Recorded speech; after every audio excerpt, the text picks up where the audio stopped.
I've spent the last couple of podcast sessions talking more to the physical therapy profession and not as much the patients, even though the patients can get a lot out of what I talked about before. Today I wanted to spend quite a bit of time talking to the patients. I wanted to talk to all of you, the ones that are suffering from knee pain, shoulder pain, neck pain, hip pain, elbow pain, ankle pain, whatever type of pain and dysfunction you're having in one of your joints. This podcast is for you today. I wanted to talk about the idea of where you point, where you're pointing is not necessarily the problem. In fact, overwhelmingly, where you're pointing is not the problem. One of the things I've done in my practice is where the patient points, where their what we call a chief complaint is usually not the problem, it's the victim. And I'm going to talk about what all that means here on the podcast after the intro. Don't go anywhere.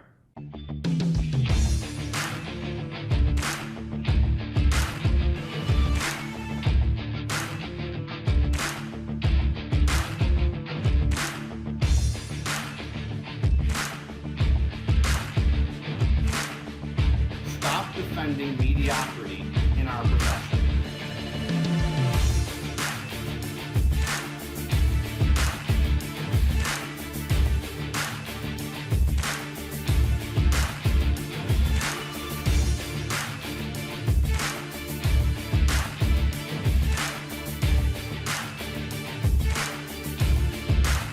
Welcome back, and thank you very much for joining me on the rehab edition of the podcast. This is Dr. Lee Krol's PT and Fitness Podcast. I am your host, Dr. Lee Krol, physical therapist, and I wanted to talk to you guys, the patients, today more than I wanted to talk to the physical therapist.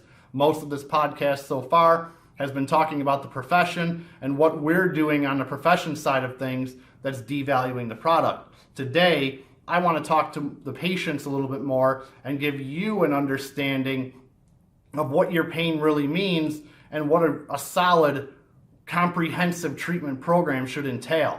So a common chief complaint for most people is ankle pain, knee pain, hip pain, low back pain, elbow pain, shoulder pain.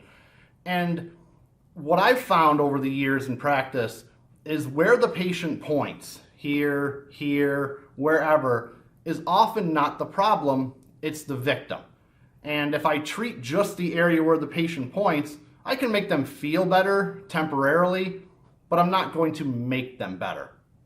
And one of the big analogies that I use is think about when you come home from work, you come home from school, you come home from wherever, and you have water on your kitchen floor.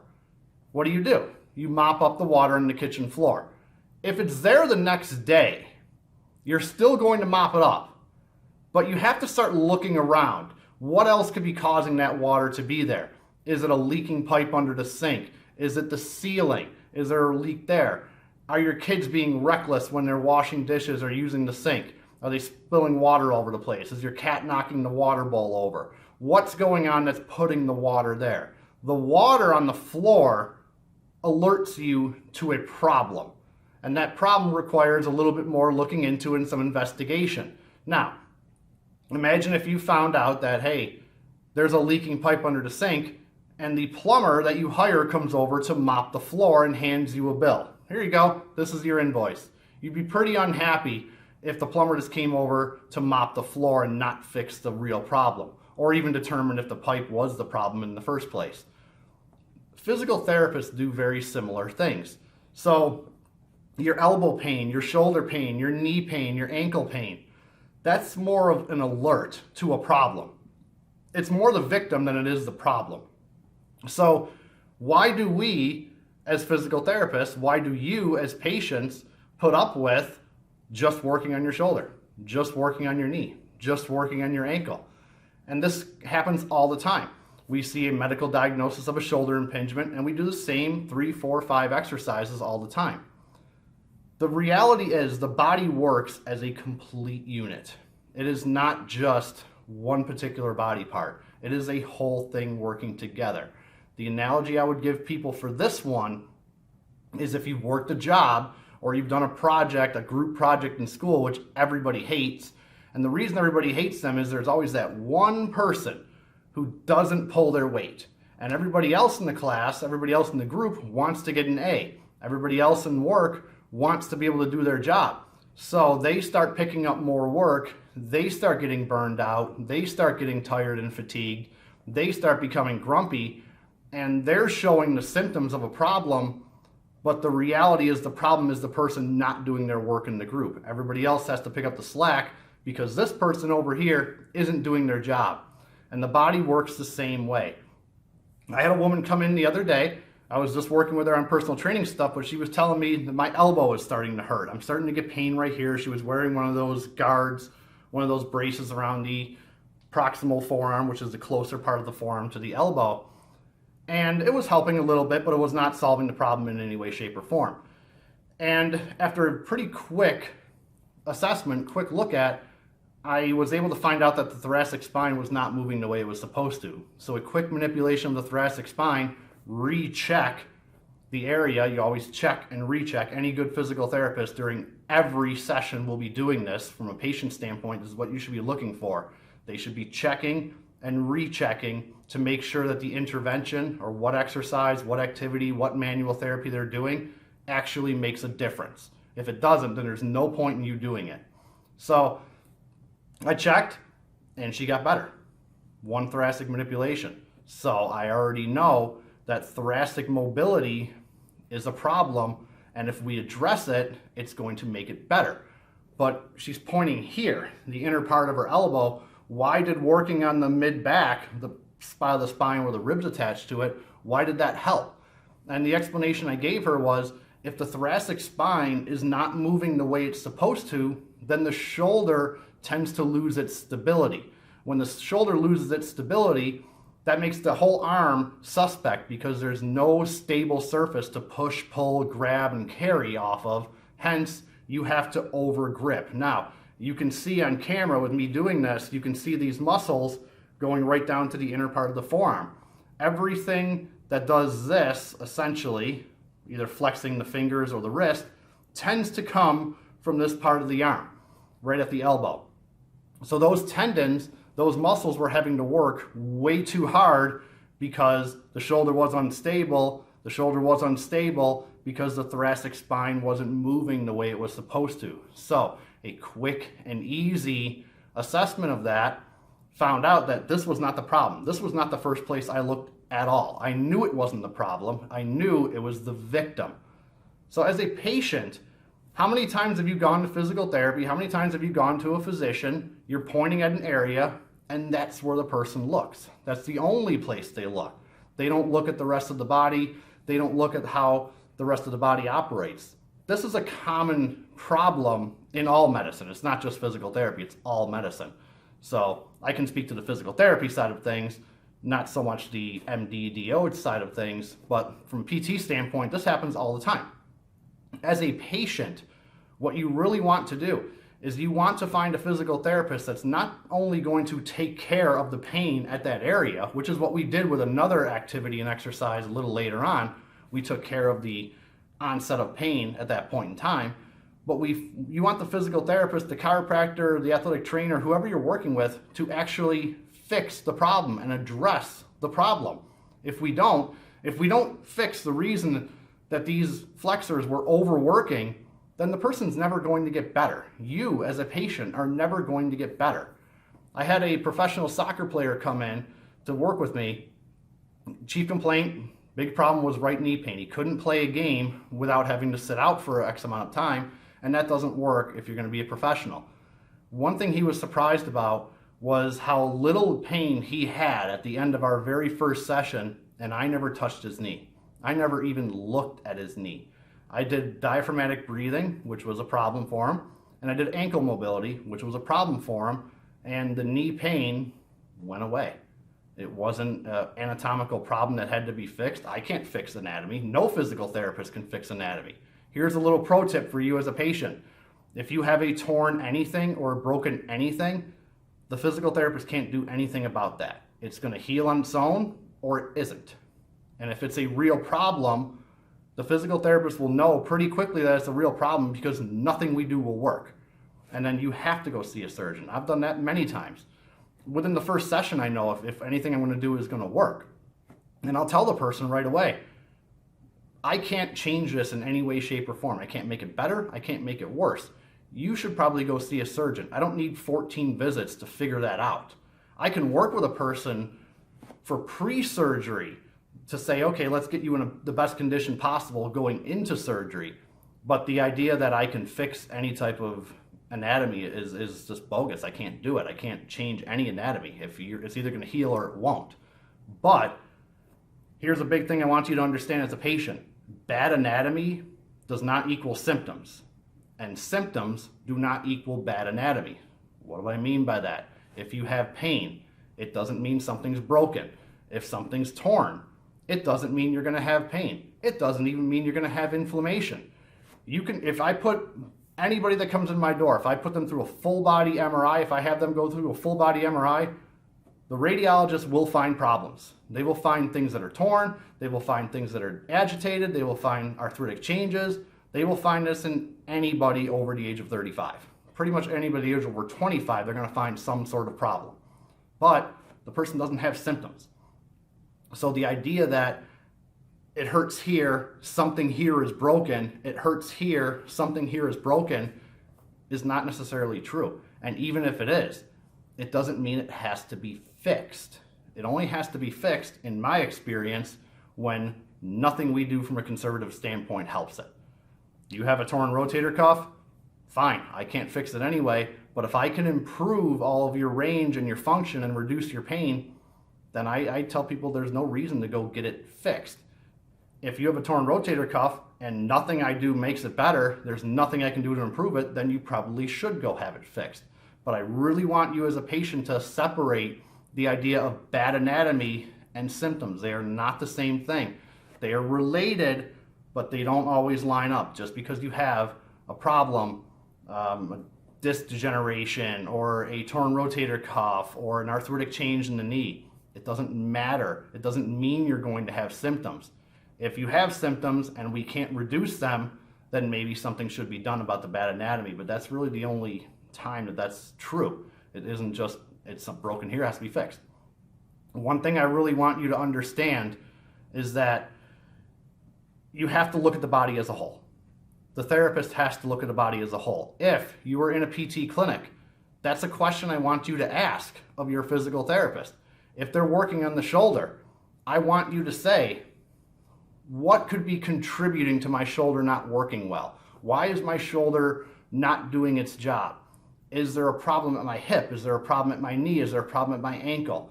If your PT certainly is not looking at that right off the bat, then that's a problem. That's a real problem. You're not getting the type of care you should be getting. If your PT tells you, oh no, there's no problem down there that could be contributing to this up here, that's also a problem, and you should probably find a new PT. You need to make sure that your PT is looking at the entire body. So what do you have to do? One thing I tell people all the time in healthcare is you have to be your biggest advocate. And if you can't advocate for yourself, you have to have someone with you that can. One of the things that happens is the PT will look at it, they'll just do the quick special test at that area, they'll take measurements at that area, they'll do all the things checking the boxes for the insurance company, but never look much further than that. Maybe they'll go one joint higher, one joint lower than that area, but they tend not to look at the entire picture. Pulling back the curtain for all of you, this is an interesting little story. I went to a continuing education a couple of years ago. There was this surgeon, orthopedic surgeon, came in, and he was really good. He knew his material, no problem. He had his own physical therapist with him. And one thing he said, one of the things the surgeon did, let me back up a little bit. The surgeon's focus was on overhead throwing athletes. He did shoulder repairs on tennis players and baseball players, overhead throwing, overhead motion athletes. And one of the things he had in one of his slides was that 50% of rotator cuff issues in the shoulder, which these are these small muscles that hold the humerus into place, 50% of rotator cuff issues start below the xiphoid process. Now in English, what does that mean? The very lowest part of your sternum, that point you use for CPR right there, below that is where these rotator cuff injuries really come from in 50% of cases, or at least 50% of the involvement. And interestingly enough, I looked around the room and I saw a bunch of the physical therapists going, yeah, I agree with that. That sounds right. Yeah, the hip not doing its job, the shoulder has to pick up the slack if the hip's not rotating hard enough or well enough. If the ankle's not stable, it's an unstable surface, and the shoulder rotator cuff has to work much harder. If the core isn't stable, then the thoracic spine tends to lock up, taking the shoulder out of position or not doing the position it's supposed to be in. Everybody around the room was like, oh yeah, that makes sense. I agree with that. And you know what happened the next day when they went back to their clinics on Monday or Tuesday? They went and did the same exact thing. Most PTs go to Con Ed for one simple reason. I want to try to learn one or two cool new exercises to bring to my clinic. They're not really interested in changing the way they treat. So these people looking around going, oh yeah, no, I agree with that physician. Yeah, you should agree with that physician. He was right. You have to look at the entire body. What that physician was saying is something we call in the rehab world regional interdependence. And what regional interdependence means is one part of the body affects another part of the body even though they're not directly connected. So the rotator cuff muscles, they don't go any further than the scapula, which is your shoulder blade, yet the hip and the ankle and the knee all affect the shoulder, especially on the opposite side, especially in throwing athletes or overhead athletes. One thing you have to understand is that a lot of PTs don't do that. They don't treat an entire body approach for a variety of reasons. We can start with insurance companies and say, oh, insurance companies aren't going to pay us. But really, the honest reason they don't treat the whole body for two reasons. One, they can't. They don't know how. They're not good enough. They've been practicing at this poor level for so long, they can't do it anymore. They just can't. And number two, they just don't know how to do it with the time. They would need more time than what they're giving themselves. So they're seeing 3-4 patients at the same time. They don't have time to check everything. They don't have time to test and retest, which is why you don't see that in the clinic. But from a patient standpoint, from your standpoint, if they're only looking at your knee and you're complaining about right knee pain, then that's not good enough. They can make you feel better. That's easy to do. Making someone out of pain, that's not a problem at all for most PTs. That's pretty simple. But how do we fix the problem so it doesn't keep coming back, or it doesn't keep coming back as severe, or we don't keep breaking down the joint even quicker than we already are? How do we fix that problem? And you as a patient have to advocate for yourself. You as a patient have to ask your physical therapist those questions. Why aren't we looking at the entire body? What other parts of the body are contributing to my shoulder not doing well, to my knee not being in the right position, to my ankle not doing its job? What else is the problem that we can fix? Unfortunately, what you're going to get from a wide variety of PTs is, well, you're here for your knee, I can't look at your shoulder. You're here for your shoulder, I can't look at your hip. And that's a big reason why you shouldn't be going to that type of clinic if that's the case. Even if you're paying a $5 copay, I mean, it's your body and you only get one body. You can't replace it. You can't trade it in for a new one as much as you might want to. You can't do that. So you have to advocate for yourself and you have to say, I want the best quality of care because my body is worth it, even if I have to pay more to get it. Even if I have to go see a cash-based direct access PT, then that's what I'm going to do because I'm serious about getting better. All right? So the big thing I want you to understand from this is where you're pointing is often not the problem. In fact, overwhelmingly, it's not the problem. When you as a patient go to a physical therapist, you need to ask those questions. What else in the body should we be looking at to make sure this is better? If you're a PT, do your job. Do better. You know and you understand regional interdependence. You know that the rest of the body affects everything else. So take care of it. Take care of it. And if your clinic owner won't let you do it because you don't have time, then that's too bad. Maybe you shouldn't be working at that clinic. Maybe you should go do your own thing. Maybe you should find a clinic that's going to give you the time to treat your patients the right way. This is Dr. Lee Krol with the podcast today. If you made it this far, you need to hit that subscribe button. You need to hit that like button. You need to share this on social media. We're trying to grow this channel, get it as big as possible, get out to as many people as possible, reach patients like you, reach the PTs out there, so that we can start rattling the cage and getting them to do what they're supposed to be doing, elevating the quality of our care and not bringing it down. And again, regional interdependence, take care of the whole body. We're going to get this right. Like, share, subscribe, and I will see you next time tomorrow for the Fitness Podcast. Take care.